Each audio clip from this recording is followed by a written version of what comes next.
Retour à question d'actualité sur les ondes de Radio-VM en compagnie de Jean-Philippe Trottier. Barack Obama a donné hier soir son dernier discours à titre de président des États-Unis. Il l'a fait dans la ville qu'il a façonnée comme politicien, c'est-à-dire Chicago. Il poursuivait aussi une tradition inaugurée par George Washington à la fin de son mandat, le 27 septembre 1796. Personne n'était né à l'époque, des auditeurs et de nous. Donc cette tradition a été reprise par ses successeurs, bien évidemment. Simon-Pierre Savard-Tremblay, chroniqueur, a de façon plus large évoqué dans le Journal de Montréal, dans son blog, une fin de présidence ratée. Le discours d'hier soir a-t-il infléchi ce jugement légèrement rude? SPST, Simon-Pierre, bonjour. Bonjour. Et vous avez suivi le discours hier? Oui, j'imagine. Oui, hein? Vous étiez content? Les gens, en général, ont dit que du bien de ça. Non, effectivement. Le discours en lui-même est assez digne. Là. C'était un discours de fin. D'ailleurs, un discours qui a duré 1 heure, contrairement à George W. Bush, qui lui avait parlé à peu près 15 minutes quand il avait quitté. Même chose pour Bill Clinton avant lui. Il avait loué une petite aile de la Maison-Blanche, une petite conférence, merci, bonsoir. Tandis que là, c'est vraiment... On voit que ça inaugure ça inaugure, disons que ça clôt l'ère Obama, qui en était une de grands et longs discours. Là. De grands et longs discours. On se souvient du discours de Philadelphie, vous vous souvenez de ça? Oui, bien sûr. C'était vraiment quelque chose. Hein. Il y avait des accents de Martin Luther King, il y avait des accents prophétiques presque. Ça doit être formidable d'avoir autant de machines de communication derrière soi, n'est-ce pas? Il n'y a pas que ça, Simon-Pierre. C'est pas un 2 de pique, Obama. Ah, j'ai pas dit ça. Bon, c'est quand même pas... On peut tirer sur lui, mais tirer, je veux dire, dans les médias. J'ai pas dit ça, mais vous savez comme moi, la politique américaine, plus que tout autre, c'est du spectacle de A à Z. Là. Trump, c'est du spectacle aussi? Ben oui, bien sûr. Bon, vous avez quand même écrit un article assez vitriolique sur Barack Obama, fin de présidence ratée, où j'oublie le titre. Vous n'allez pas avec le dos de la cuillère. Le dos de la main morte, comme disait Perron, c'est ça? Jean Perron, avec le dos de la main morte. Alors. Oui, mais disons qu'il était temps qu'il se ressaisisse, s'il s'est ressaisi. Là. C'est pas encore évident à savoir si hier était une exception. Quoi, il reste quoi? Ça se termine le 20 janvier, là, le 20 janvier. L'inauguration de Donald Trump. Donc, il y a encore quelques jours pour se ressaisir, c'est ce que vous voulez dire. Disons depuis que l'annonce de l'élection de Donald Trump. Oui. Il a cumulé, je trouve, les attitudes avec un S, du mauvais perdant. C'est évident que personne n'apprécie se faire désavouer comme ça. Évidemment. Comme l'écrivait Richard Rétu d'ailleurs dans la presse en fin de semaine, il a été, même s'il quitte avec un très bon taux de satisfaction après 2 mandats, de 58%. 58%. Ce qui ressemble environ à Reagan, à Clinton. Oui. Quinnipiac avait dit 55, mais c'est quand même très bien à la fin de la mandat. Oui, c'est très fort, effectivement. Oui. Mais comme vous remarquez aussi, Clinton, Reagan, c'était des présidences aussi très portées sur la communication, eux aussi. Et donc, Clinton a quitté avec 61% et Reagan 63%. C'est vraiment... George Bush, j'imagine qu'il a dépassé en dessous, sous les 40. George W. Bush est autour du 25%. De 25, c'est 25 de trop sans doute, non? Ça, je vous laisse ce type d'interprétation. C'est une question que je pose. Moi, je ne suis qu'animateur ici. Oui, bien que je sois d'accord avec vous. Mais, ce qui vous rend sympathique. Mais bref, donc, Obama, Clinton, Reagan, les exemples qu'on nomme, ça a toujours été des présidents centrés sur la logique de communication, aussi. Des présidents très portés sur le côté image publique. Là. On sait, exemple, Ronald Reagan était très peu souvent à la Maison-Blanche, préférait se promener aux États-Unis où il faisait des discours, il faisait des entrevues. C'est là-dedans qu'il excellait. Bon. On ne le blâmera pas de toute façon de faire bien ce qu'il fait bien. Barack Obama, lui, était quitte avec un bon taux de satisfaction. Il a remporté 2 élections présidentielles. Mais il a perdu beaucoup d'élections. Alors, c'est ce que Richard Rétu disait aussi, c'est le champion des défaites au Congrès. Voilà. Alors, en plus de l'élection de Donald Trump à la dernière élection présidentielle, où Donald Trump a percé dans des États bleus où on disait qu'il avait absolument besoin de les avoir pour remporter la présidence. Wisconsin, Pennsylvanie, Ohio surtout. Michigan. Aussi, oui. Donc, dans ces États-là, mais pas seulement, outre la présidence, les démocrates ont perdu les 2 chambres. Et les gouverneurs. Oui. Puis si je me trompe pas, ils ont même perdu la plupart des chambres internes aux États. Est-ce qu'on peut imputer ça à une négligence des démocrates ou à un redécoupage électoral qui favoriserait les républicains? Parce que systématiquement, le vote populaire allait du côté démocrate, non? Ben, ça n'a pas été le cas la dernière fois. À la présidence, oui. Mais au niveau local, au niveau des chambres, c'est sans équivoque. C'est sans équivoque. Sauf que quand on regarde cela de plus près, c'est évident que malgré la satisfaction par rapport à Barack Obama, il y a un besoin de changement. On peut apprécier le président sortant, on peut apprécier Alors justement, le travail qui a été fait, mais sans en apprécier les résultats. Est-ce qu'il n'y a pas, vous pointez pas là, Simon-Pierre Savard-Tremblay, un divorce entre le personnage d'Obama qui dépasse en fait le Parti démocrate. Il y a une aura Obama, comme il y aurait une aura Nelson Mandela, indépendamment de toute la base. Est-ce qu'il y a vraiment le phénomène Obama qui est détaché du reste? Il y a beaucoup déçus, en fait, en même temps. Oui. Il y a beaucoup déçus parce que, justement, quand on se fait élire avec autant, disons, d'attentes que ça, hope, change, yes we can. C'est le premier métis. En plus, d'autant plus. Regardez, c'est le grand slogan, c'était le mythe, c'était le sauveur. Il y a des journalistes à l'époque qui disaient « c'est le plus beau moment de ma vie ». Oui. Moi, j'ai pour mon dire que d'habitude, le plus beau moment de ta vie, je sais pas, c'est quand tu te maries, quand tu as tes enfants, je sais pas, mais pour eux, c'était l'élection. Oui, et 5 ans après le mariage, on peut réviser un peu le oui, mais jugement. C'est ce qui arrive en politique aussi. Même il y a eu un mariage à ce moment-là, oui. Il y a eu déception. Des noces éternelles. Disons, oui. Barack Obama a été réélu sans trop de difficultés lors de l'élection, mais il faut dire aussi qu'il y avait un adversaire, Mitt Romney, qui était pas très fort, qui a été taillé en pièces par la machine démocrate. Oui. Mais malgré tout, après son premier bon débat, on disait « Ah, Romney, ça redevient compétitif » et c'était pas si sûr que ça à ce moment-là. Donc, il n'y a pas eu... à partir de l'élection de Barack Obama, les premiers gestes qui ont été posés, il n'y a pas de mythe qui s'est maintenu de manière si imposante que ça. À l'étranger, oui, à l'étranger, c'est l'impression que nous avons. Mais c'est un peu comme Trudeau, j'imagine, à l'étranger, non le père Trudeau. Oui, on peut dire on a l'impression qu'il y avait une aura internationale, mais à l'intérieur, c'était un peu moins... Aura internationale dans le cas d'Obama, même si au niveau international, ça a été tout sauf brillant, cette présidence-là. Il n'y a pas eu de, disons... On l'a accusé, enfin, pas accusé, non, taxé plutôt d'être un intellectuel perdu dans ses nuages. Il parlait très bien, mais avec peu de poigne. Oui, effectivement, il y a de ça. Mais l'important est toujours de bien s'entourer là-dedans. Il l'a probablement bien fait.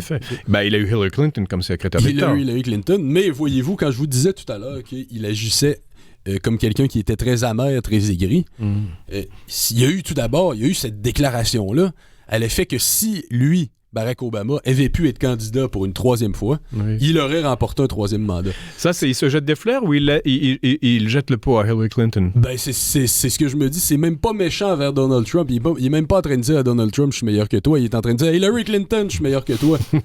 c'est complètement... C'est une attitude absolument déplorable pour un président sortant. Ça manque de noblesse. Ça manque de noblesse. Oui. Pensez-vous qu'il n'était pas pris par son idéalisme personnel? Il a représenté un tel idéal qu'il a fini par s'identifier à cet idéal. J'imagine qu'après 8 ans à la Maison-Blanche, on finit par être un peu déconnecté du langage populaire. J'imagine. Tout à fait. Regardez, c'est inévitable. Chacun, c'est l'allégorie de la caverne, finalement. Là. Regardez, de Platon, là, dans le livre 6.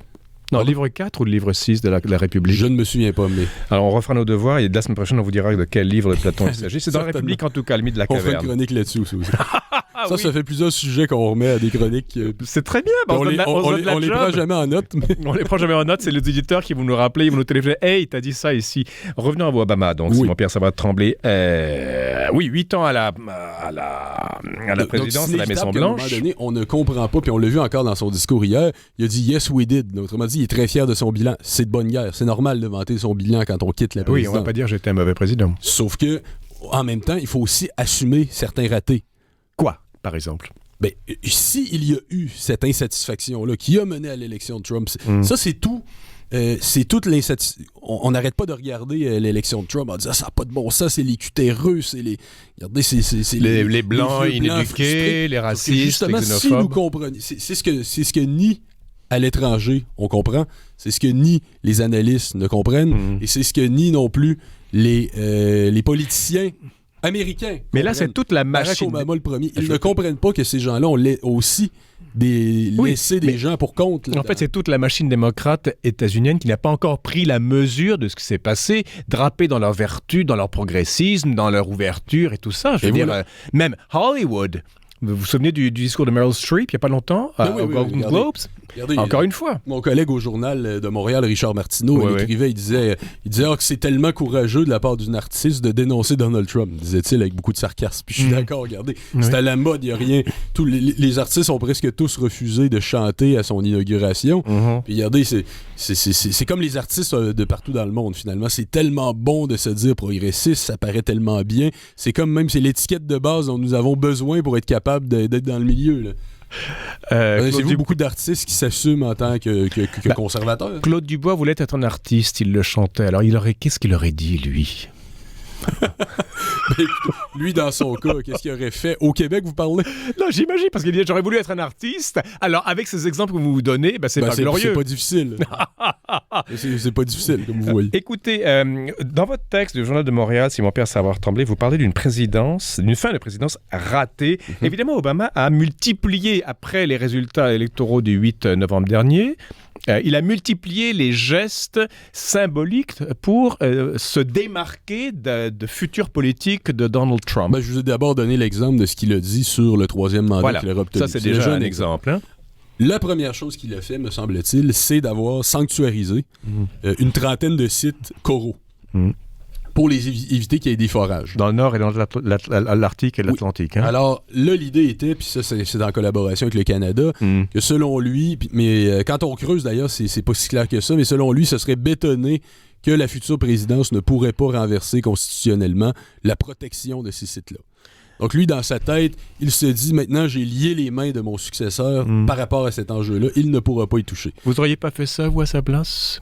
Sachant que Trump est un climato-sceptique notoire. Écoutez, moi, je l'aurais fait, mais pas dans les 2 dernières semaines de 2 mandats de 8 ans.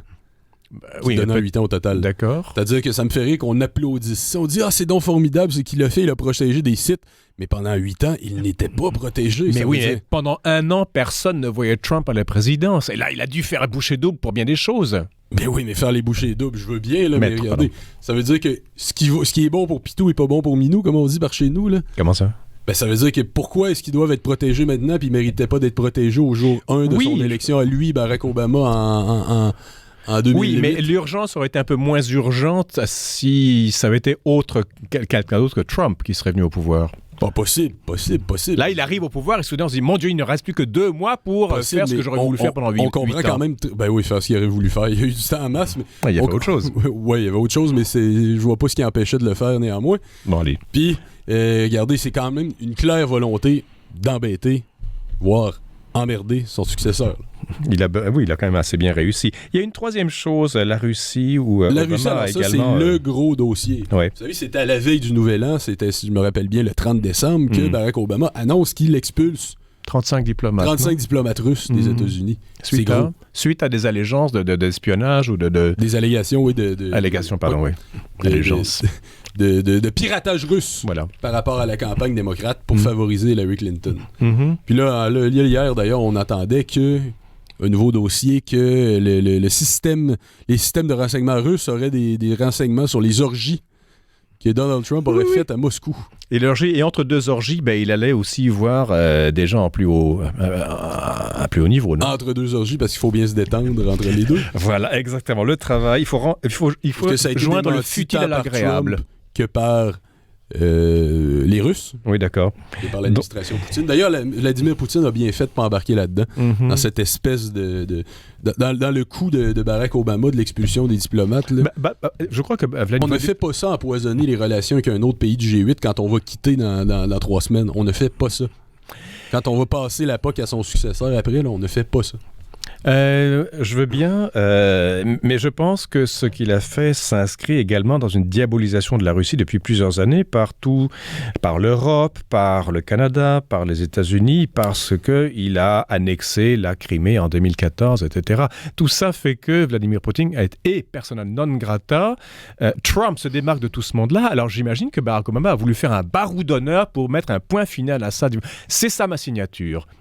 Mais vous savez, à ce titre-là, on peut le défendre. On peut le défendre, regardez.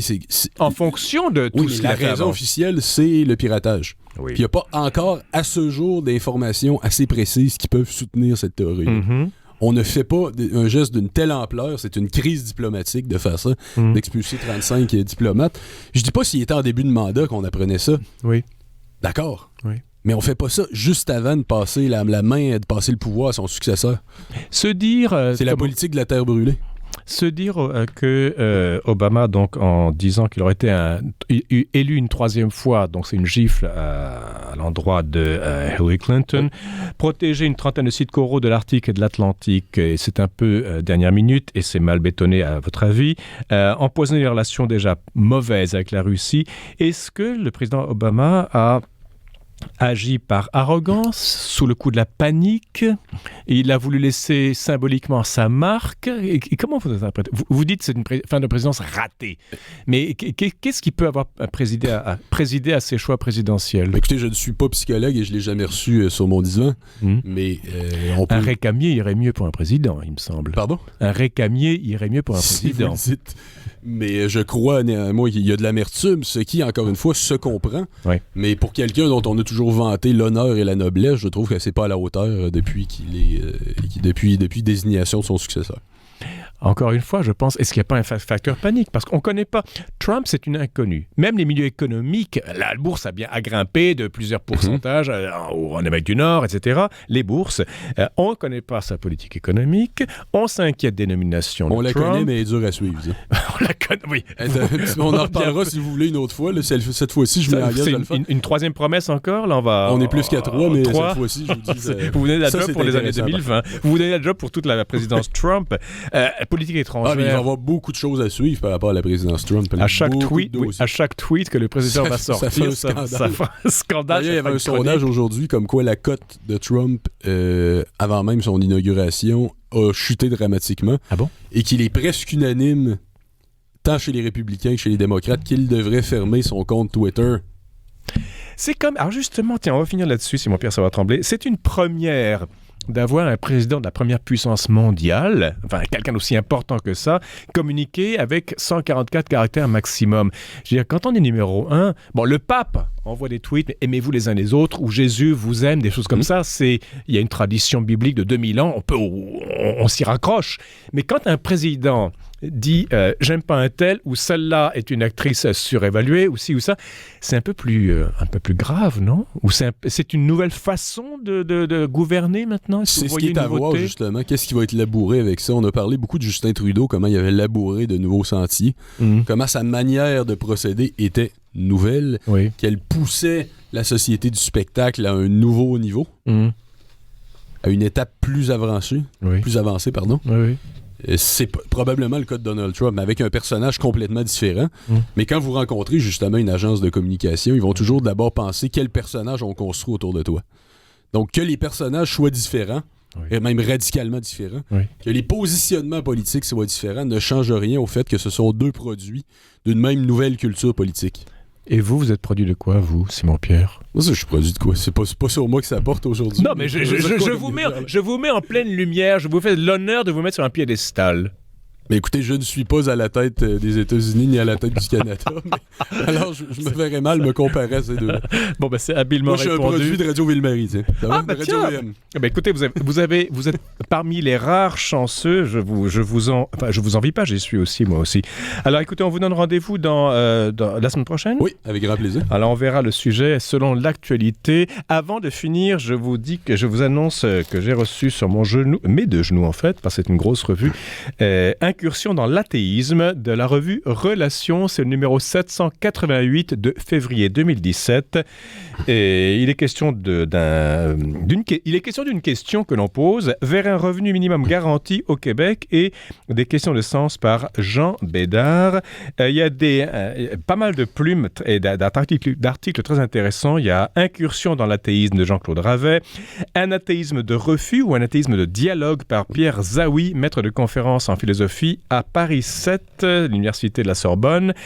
L'athéisme du refus global par Louis Rousseau, professeur associé. Associé à quoi? Au département de sciences des religions de l'UQAM, le fondalisme avec ou sans Dieu de Raymond Lemieux, sociologue des religions. Donc la revue Relations qui vient de sortir en kiosque le 13 janvier prochain. Et voilà qui termine l'émission. Demain, on va parler de quoi? Ça sera des réflexions sur la tuerie de Fort Lauderdale.